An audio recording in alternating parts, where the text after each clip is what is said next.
Taylor, you've been known to attend hockey games, Yes, right? sir. You enjoy it. Have you ever considered wearing the full goalie uniform? I think when it comes to being somebody in the audience and enjoying a sporting event, nothing's off limits here. Wearing a goalie uniform, that's a big W. This is a 4.5. Danny, are you seeing this? This is a guy who went to a hockey game in the full. He's got the helmet, he's got the mask, he's got the winter hat over it. Why? No one knows. See, that's the problem, Dan. That's your problem, man. That is awesome. So Taylor has been known to go to. This is your usual go-to at the. Yeah. Oh, Ridiculous. Right. Why? It's all about theatrics. This one with your daughter, Beer right? on your head. this is with your daughter. Shout out, yep. Shout out, sweet shout out Win Rebel Randy, dude. Lawan. What's her name? Win Rebel Lawan. She was absolutely terrified to do this. We get done with it. We get in the car to drive back home, back to mommy and her sister, and she's literally watching the film in her head.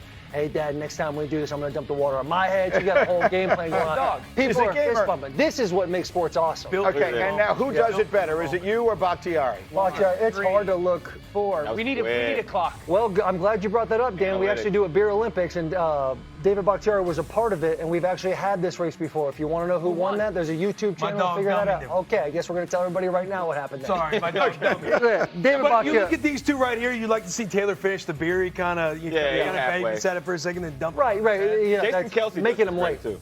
Jason Kelce very This is fast. like the white athlete's version of a big chain. Yeah, I get it. you're absolutely right. Dope. Who got the biggest chain out there, huh? Okay. Yeah, you Come got on. Chuck Beers. Come on. I now. like it. Let's go to QB quick reads. Dan Orlovsky, I've got three quarterbacks I need to hear about.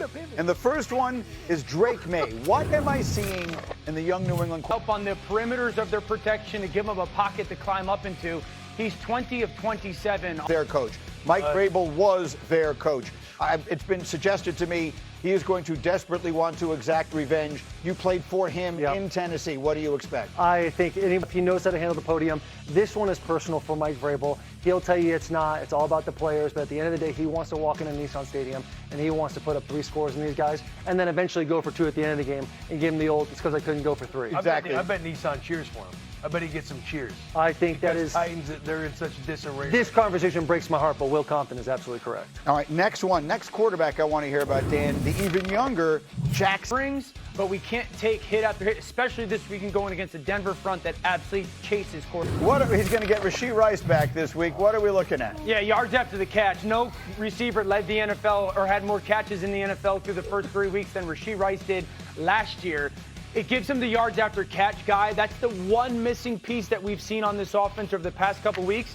Right now, this offense in Kansas City is trending towards the best offense we've seen from them in 2 seasons, the most complete offense we've seen from them in 2 seasons. I think this offense is about to absolutely take off and score 30 to 35 a game. My receiver, Hawk. Yeah. What exactly is Rashee Rice going to add here? Oh, he's going to add everything. Rice makes every meal better in every culture. You got to Right. understand that. Number one, listen, when you look at what the Chiefs have been able to do offensively over the last couple of weeks since Xavier Worthy has come back, Thornton has come on, which gives them legitimate deep shots down the field. Look how Hollywood Brown and Juju are playing in the slot.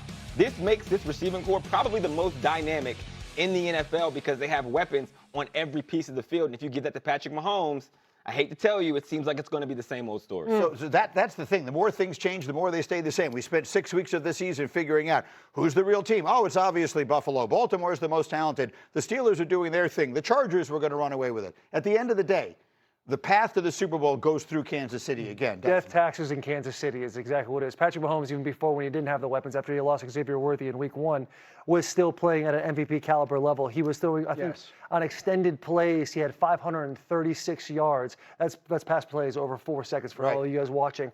And no, he's got more than anybody else in the entire league. The guy is absolutely incredible, and now he has all his weapons. It's terrifying. It's painful, but the Chiefs they're playing some good football. What's painful? I've been. Will's a notorious hater of the Chiefs. Yeah, I'm a notorious hater of the Chiefs. Why? You can find it on the X timeline. There's, Chaos. Raiders. I also feel like I got to troll the fan base a little bit. I got some nice reactions out of them, so it's just kind of been fun for myself to do so. But in this moment, are they the best in this team? moment, they are playing very good football. I want to say out of their 7 trips to the red zone last week against the Lions, they scored 6 out of those 7 times. They look really good. Defense is coming along. They complement each other well, and Patrick Mahomes, he's as good as it gets. Yeah, I mean, this offense, like I said, the last 2 years, this offense has been a little bit of getting dragged to the end of games by Patrick Mahomes. Now this is the most complete group that they've had. It's the most kind of different ways they can get to good football. I'm not ready to sit here and say that the conference runs through Kansas City. No. I think Denver defensively is far too good to pretend and sit there and go that they don't matter. If the Chargers can get healthy up front on their offensive line, they matter. Indianapolis offensively is very good. Buffalo has to get healthy. So I'm not ready to sit here and say, no questions asked, Kansas City's going to repeat. I think there's still a group of 4 or 5 teams that can beat them. I get it. But the point is, I think there was a narrative that they had taken a step back. Right. And I think they have reclaimed that step, right? There's no question. You're going to have to beat the champ The punch in in order the to mouth get quote there. from Gronk. Yeah, but the narrative Big was Ray accurate. They weren't a good offense last year. This year they are. Okay. The Chiefs are looking dangerous. Williamson, buckle up for the next hour on SportsCenter because we will hear from a lot of NFL head coaches, and some are really feeling the pressure to win this week. Plus, we get ready for a huge SEC Saturday slate, but we begin in Philly. The defending champion Eagles trying to snap a 2-game losing streak on Sunday at Minnesota. Philly coach Nick Sirianni on blocking out all the noise. It's new on SportsCenter. It's so important to stay, when the noise or when the, adversity hits, to stay true to your standard of tough detail together. When everything seems wavy around you, you got to focus on that and stay true to that and have something that grounds you, because if you don't, you're going to be reaching every which way for answers. And so that's really what I think our team's done. And Jalen, I know you asked in particular, him, all our guys. All right, Eagles reporter Tim McManus and NFL analyst Harry Douglas are here. Tim, I want to start with you. It's just 2 games, right? But the Eagles have not had to snap a losing streak since the end of the 2023 season. How are they looking to turn the page since last Thursday lost to the Giants? Hey, Christine. Well, Coach Nick Sirianni said that adversity makes you dig down even deeper. And we've seen some evidence of that since they lost to the Giants on Thursday. The offense held what was called by offenses, exchanged ideas, gave one another feedback. They're trying to kickstart an offense that, in the words of right tackle Lane Johnson, has become too predictable. Quarterback Jalen Hurts needs to be part of the solution. Right now, he is 20 and 3 and outs. They have the most in the entire NFL right now. And the defense needs to get going too. We're talking about the #1 group from last year. They currently rank 21st, and cornerback Quinyon Mitchell left that Giants game with a hamstring injury.